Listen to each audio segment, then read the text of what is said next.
When Tim first approached me about sharing this lesson, he laid out the theme for this year's program, which I instantly loved, and he shared with me some of the other topics that were going to be addressed, and then he asked me if I would specifically speak to the subject of raising children with special needs.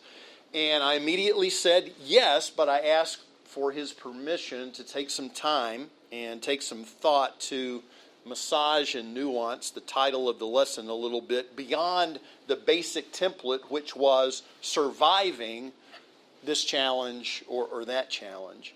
And as some of you undoubtedly know from experience, while raising a now 29-year-old son with special needs has definitely presented challenges and difficulties for him throughout his life, as well as for me and my wife Kim and our daughter Hannah.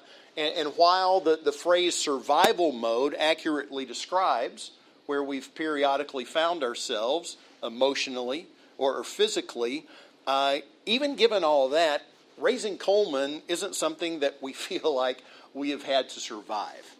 It's not something that we have that mindset about. Rather, it's something that we've been overwhelmingly blessed to experience with him.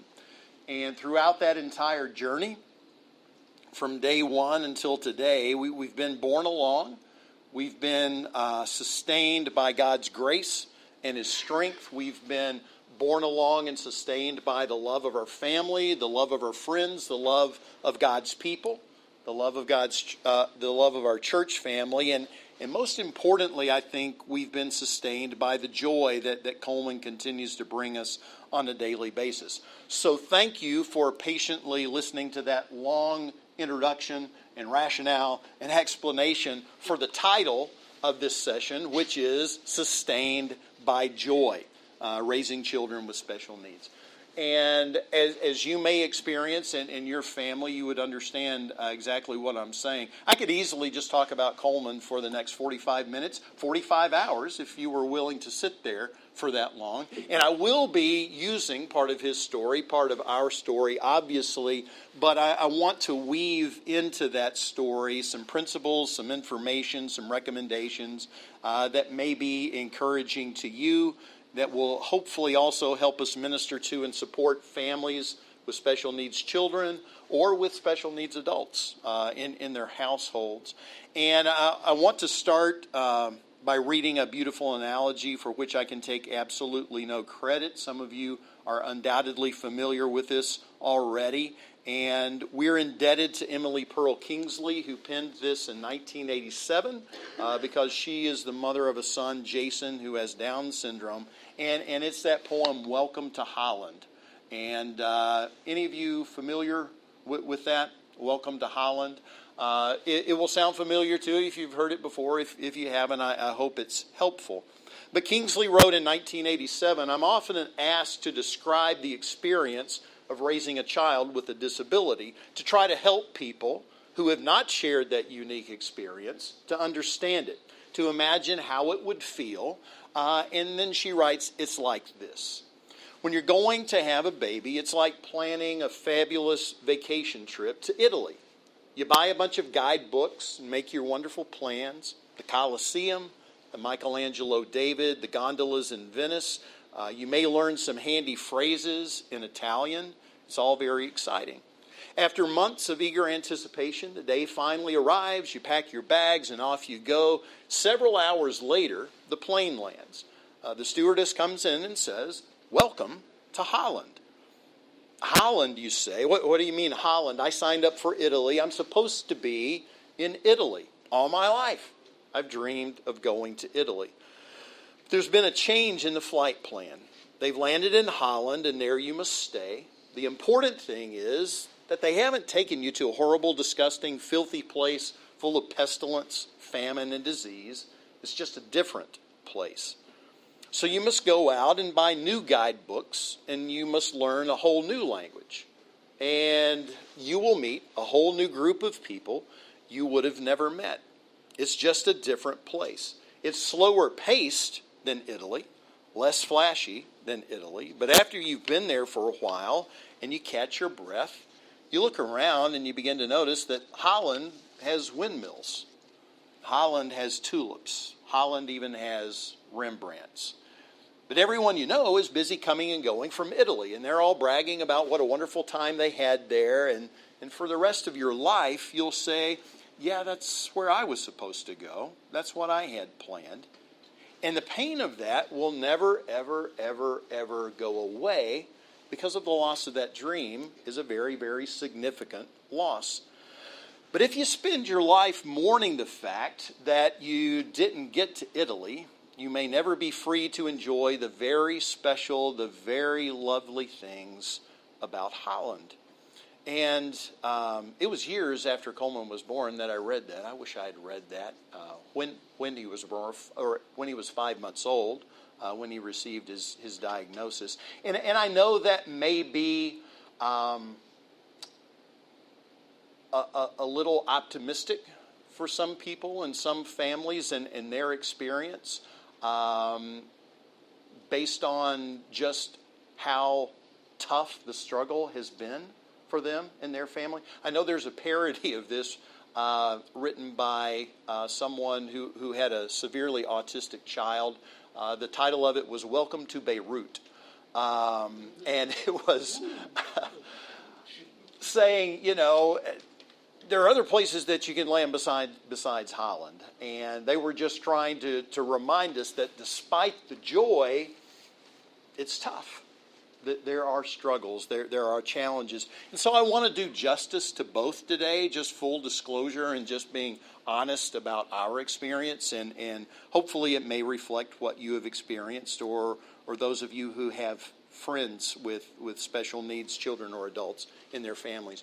And the tough stuff begins with diagnosis. That's the first wave of tough stuff for parents of children who have a physical or developmental disability, because no one ever sees it coming, and there's nothing really that can prepare you for it. It's that moment of realization when the stewardess says, "Welcome to Holland," and you didn't expect to be there. The only exception to that is when, and this is just mind-blowingly awesome and amazing to me, the only exception to this is when a family chooses to adopt a child that they know has special needs or some disability.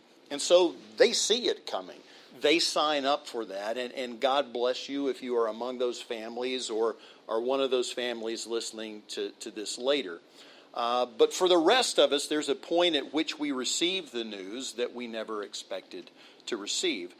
For some, that news comes during pregnancy, when something is discovered or the suspicion of something is revealed by a prenatal test or scan. For others, that discovery isn't made until the day of the birth of the child. For us, it was 5 months after Coleman's birth. So just a little bit of our backstory. Kim and I had been married for 2.5 years when our first child, Hannah, was born in 1990. And the pregnancy with Hannah was pretty much textbook. There was a marathon labor and delivery that Kim would like for me to mention. What was a part of her arrival into this world. And there was some distress there and some immediate medical attention that she required.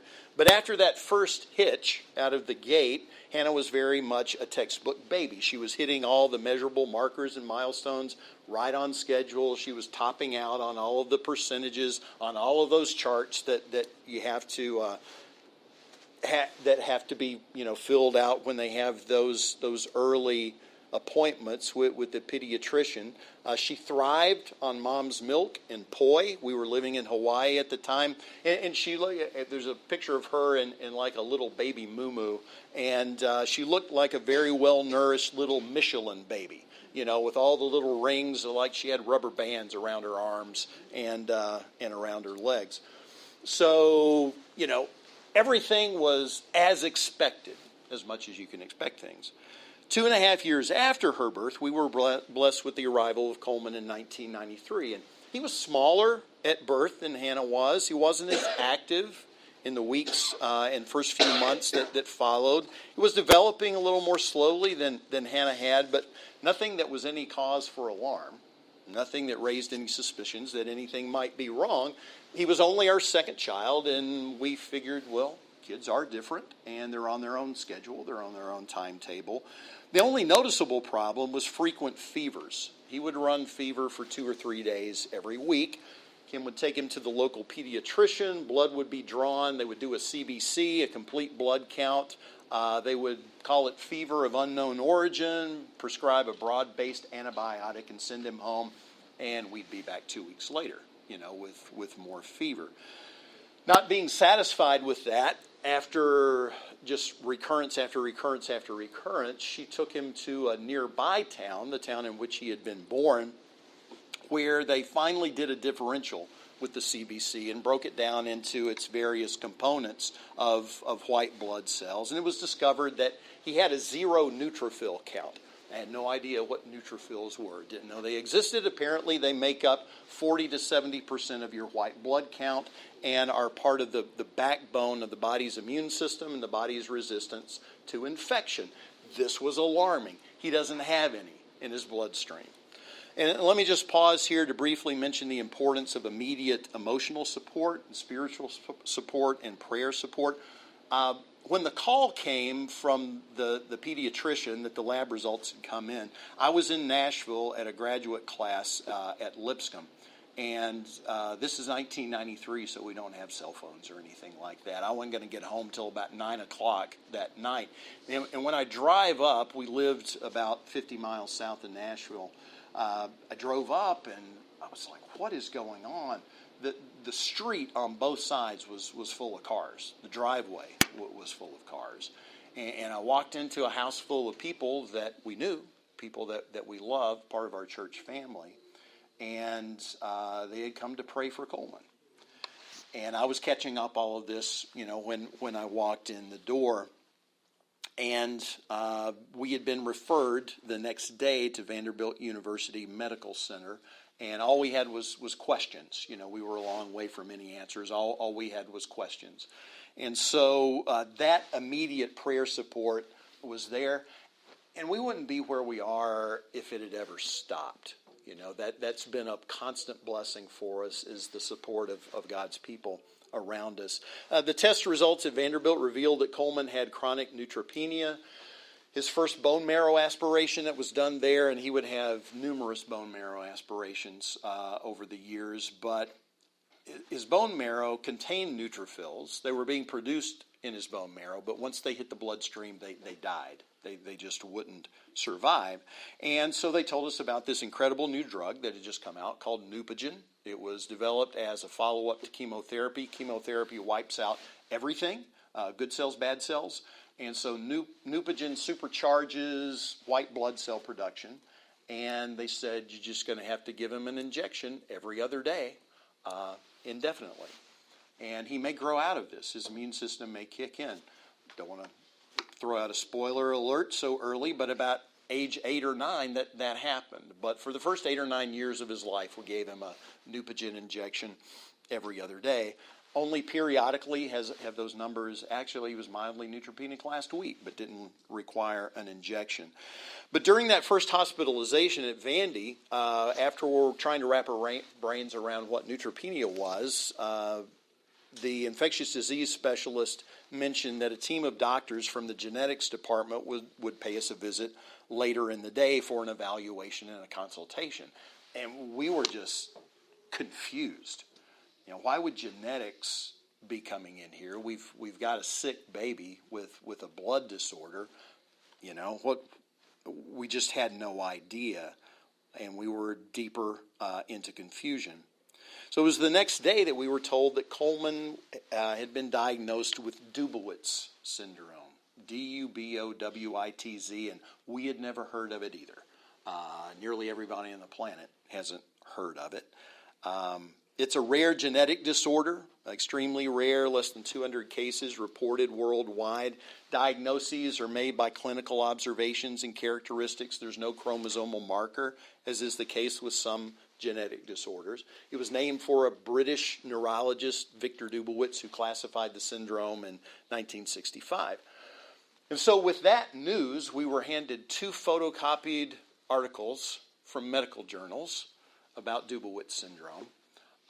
sent home with instructions about the Neupogen injections with referrals to the National Institutes of Health in Bethesda, Maryland, and he would go there every 6 months for the next several years in a genetics protocol and study, and in a infectious disease protocol and study.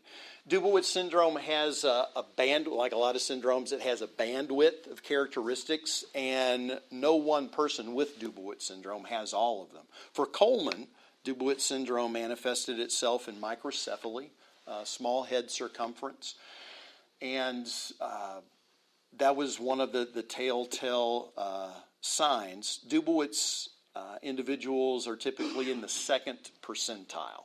So we were used, with Hannah, on the percentages and everything, topping out. Coleman's head circumference was in the second percentile.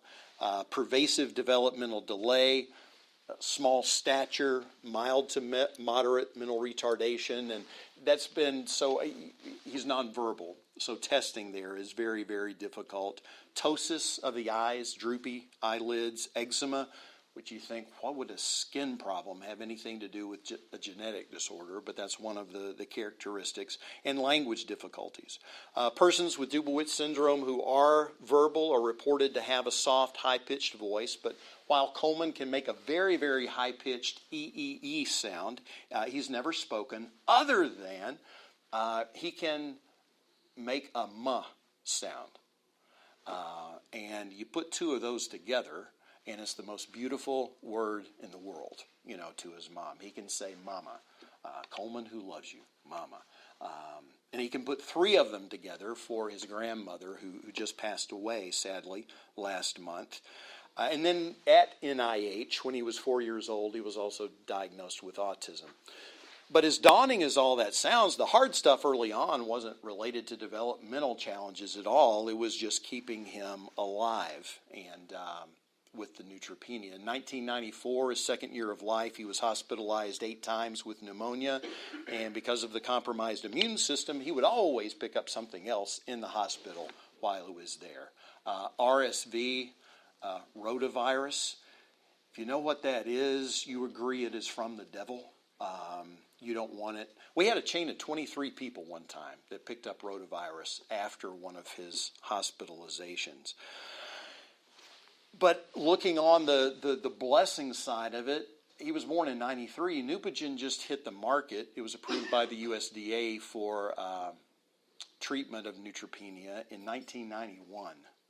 And without it, he wouldn't have lived. There would have just been no way he could have survived. So whatever the diagnosis is or the prognosis is, diagnosis is an emotionally challenging time. There's shock, there's disbelief, there's denial, there's fear, there's confusion, there's anger, there's anxiety and uncertainty about the future. And I wish that I had accepted that and acknowledged that 29 years ago. Because at the time, I refused to allow myself to feel any of that. I foolishly wrongfully thought, that I didn't have a right to feel those things. And so I ignored them and I suppressed them. My God, at least my understanding of God at that time, wasn't big enough to handle me having those emotions. And so I just wouldn't allow myself to do it. Kim, on the other hand, she dealt with his medical and developmental diagnoses with intense emotion and with rivers of tears, which was emotionally healthy and emotionally necessary. And at the time, I just couldn't understand that. I dealt with his diagnosis like I dealt with everything else, cognitively and analytically, and with a task-oriented mindset and a task-oriented approach. Kim's first nickname for me when we married was Spock. If that gives you any indication of how I dealt with things. And she's a neuron, she's just a ball of emotion, and nerves. And I just wouldn't allow myself to feel anything about it. It took a mental health crisis of my own 15 years later, in 2008, for me to face and process some 15-year-old emotions. And that emotional breakthrough came about in a context of 3 weeks as a day patient at a counseling center. And so I would highly recommend not waiting 15 years to deal with this healthily and deal with this like I think God really made us to deal with them. It proved to have near fatal consequences for me at the time. But going back to the diagnosis, I remember Kim saying through her tears, I feel like we've lost him. And I didn't know what she meant, because we hadn't lost him. We had him. What she meant was, that I now understand, was that we had lost the son that we thought we were going to have. And she was mourning that loss. She was grieving that loss. And having done that, then she could fully embrace the blessing of Coleman, the blessing of this child. It took me 15 years to cry. I don't think I cried at all from the time of his diagnosis until 15 years later. I just wouldn't let myself do it. I couldn't do it. And now I cry all the time. You know, I couldn't stop crying there for a while when I finally dealt with that. And so I allowed myself to grieve for that child that we thought we were going to have and laid him to rest. Not surprising that 4 out of 5 marriages that include a child with a disability or include a spouse who becomes disabled through accident or disease will end in divorce. 4 out of 5. And it's not because those parents don't care, it's because they can't cope. Or they cope differently, like Kim and I coped differently. And that was a source of tension, for a long time. And it was all my fault. And I acknowledge that, and I've repented of that. But that's tough. It's tough stuff. Those of you who may have a special needs child in your family know about the tough stuff of education.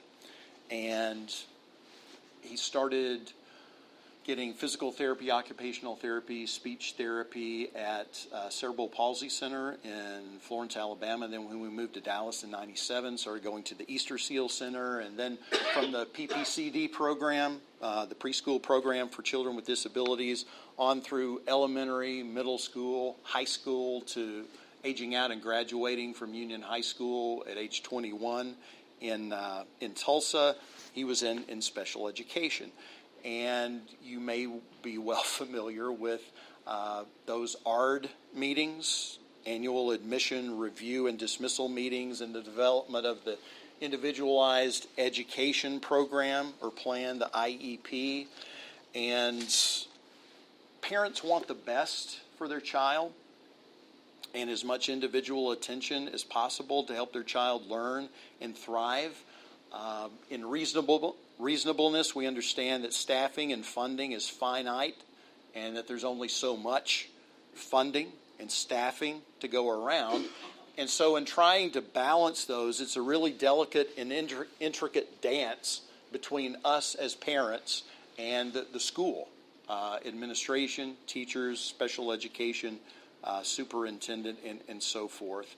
But most of the time we're working for that same goal, the best education possible for that child.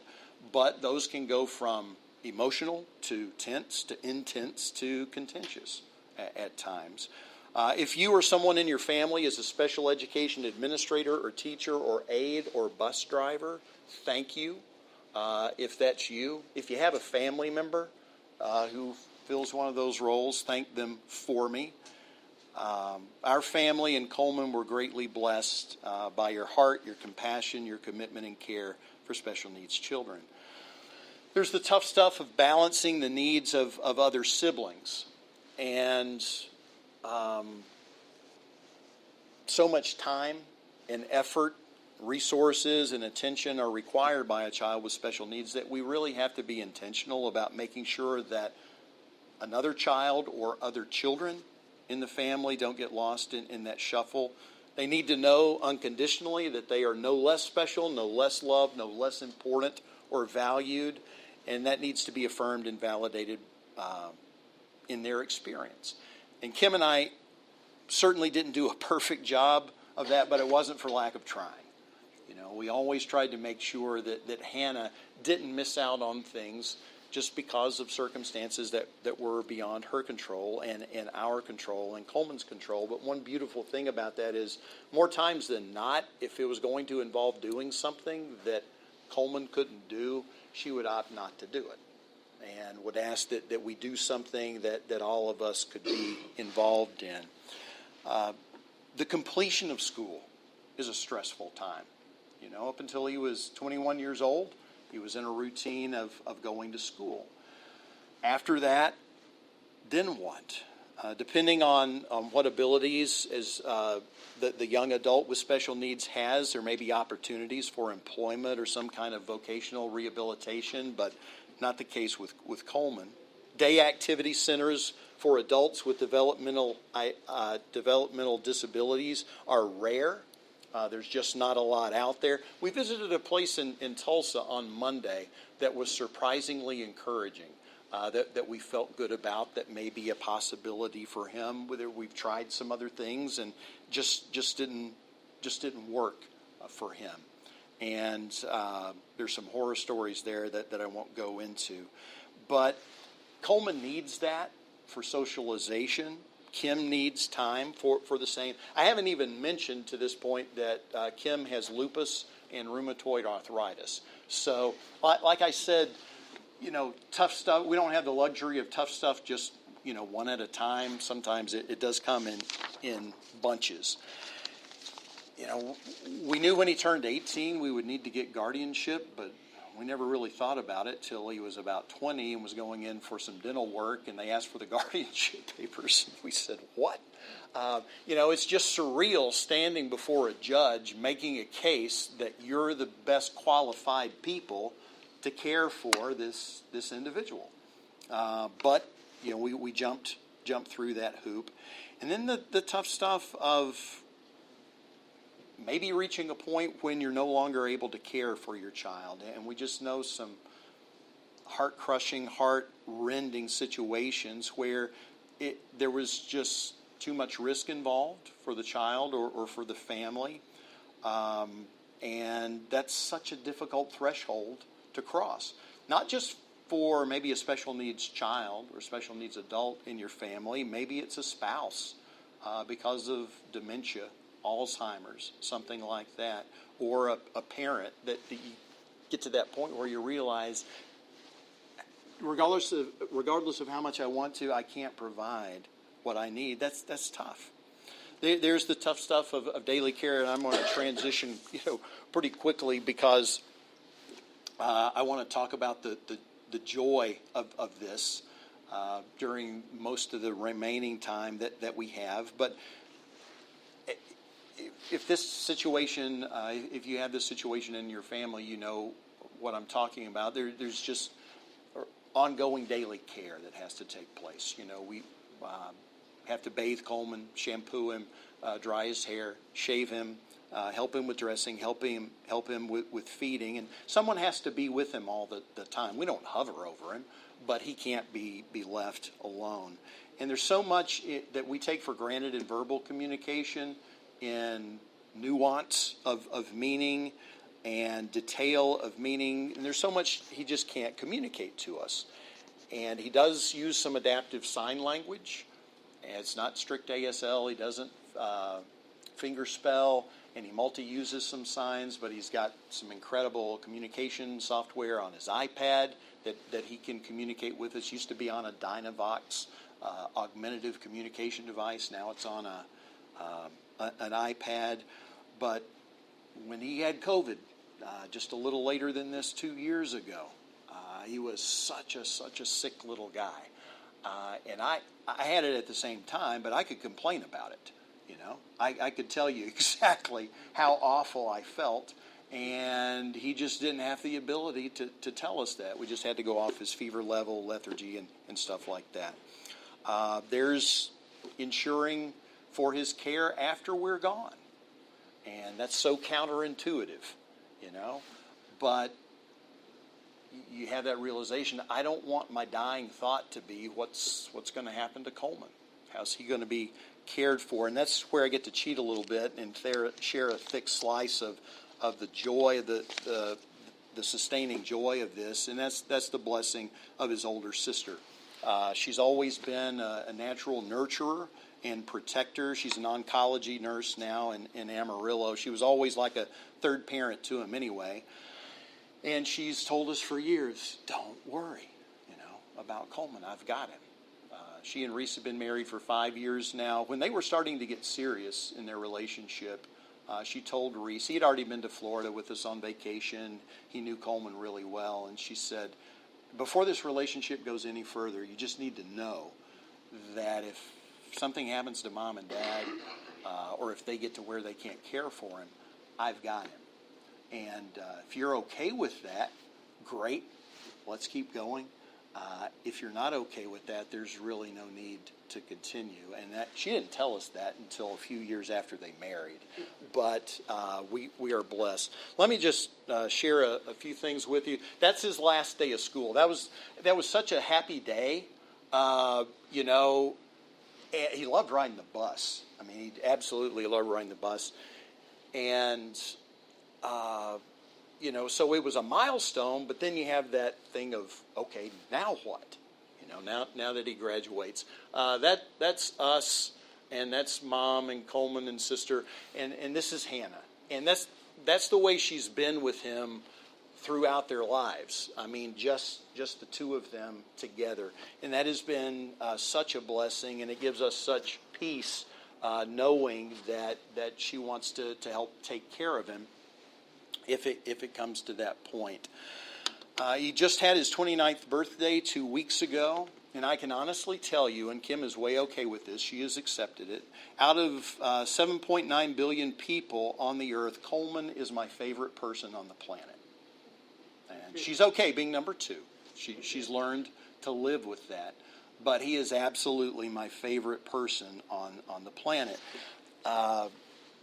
While his autism expresses itself in some repetitive and self-stimming type behaviors, flapping his hands, doing some spinning when he's really happy or excited, blessedly, any frustration that he ever feels is never expressed in behaviors that would be harmful to him or harmful to others. He is a lamb.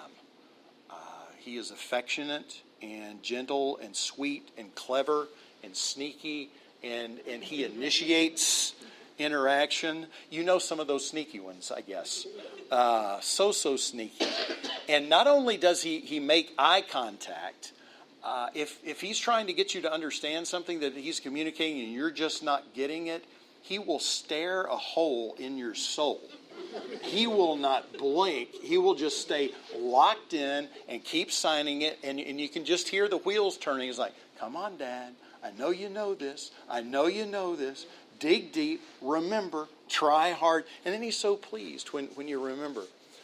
He's got 50 nicknames. One of them is Peace in the Valley Boy. He doesn't want anyone to be upset. He will literally wipe the tears off of your face if you're crying. This place we went to on Monday, there was an individual, young lady in there who was there on a trial basis, and it wasn't working for her. She was very agitated. She was screaming. It was a primal type scream. I mean, just from way down deep. Coleman just immediately went to her and took her hand.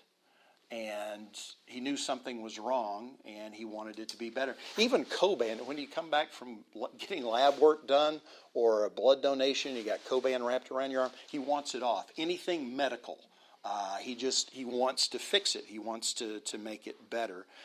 He cannot speak, but he can laugh. And I wish I could have embedded a video of him laughing. He likes to watch a video of himself laughing.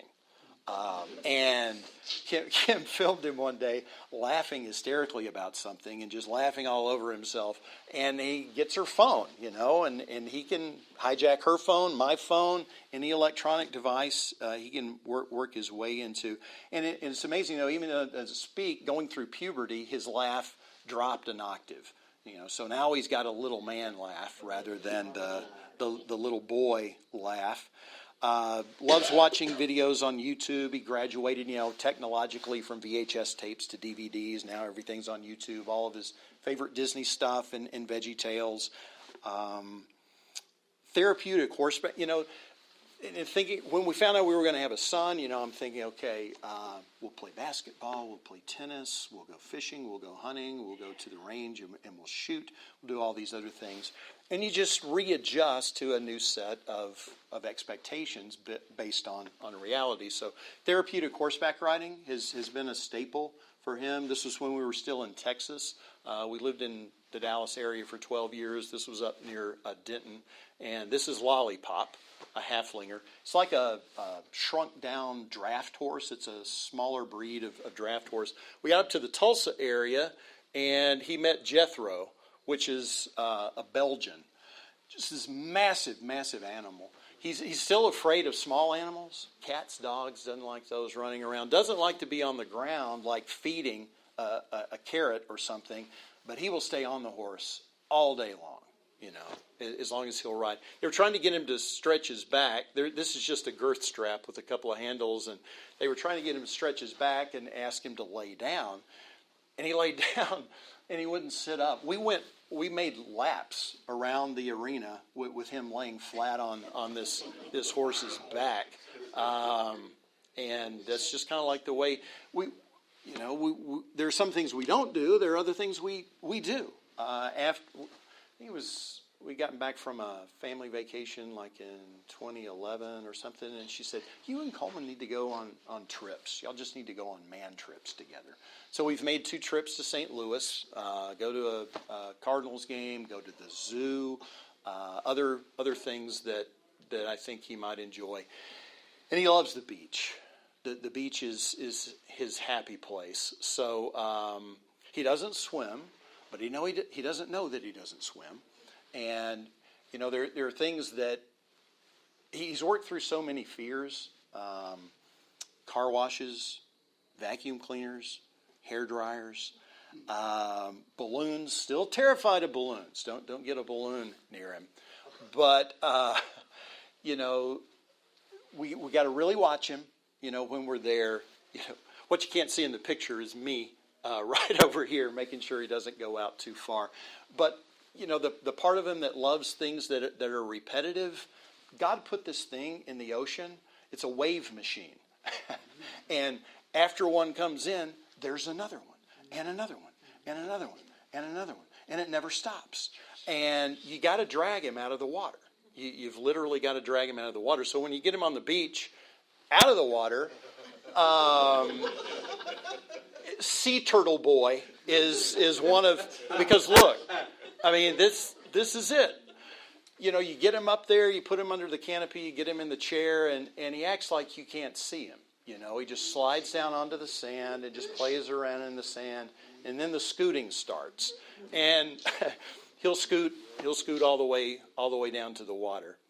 Got a jogging stroller. I'd had knee problems and thought I'll never run again, but sure enough, got this and started walking with him, and then we started doing 5Ks and 10Ks in cold weather and warm weather. We've done 2 half marathons, and I was training for a full marathon with him when I developed tarsal tunnel syndrome in my right ankle. And as soon as I get that fixed and resolved, we'll be back out on the road. But this is the joy, that sustains us on a daily basis. We've weathered a lot of storms over the years, but there's so much to be grateful for. We've always been blessed with friends and a church family who are sensitive to his needs and those of our family. Romans 8:28 doesn't say God makes all things happen. This idea that everything happens for a reason.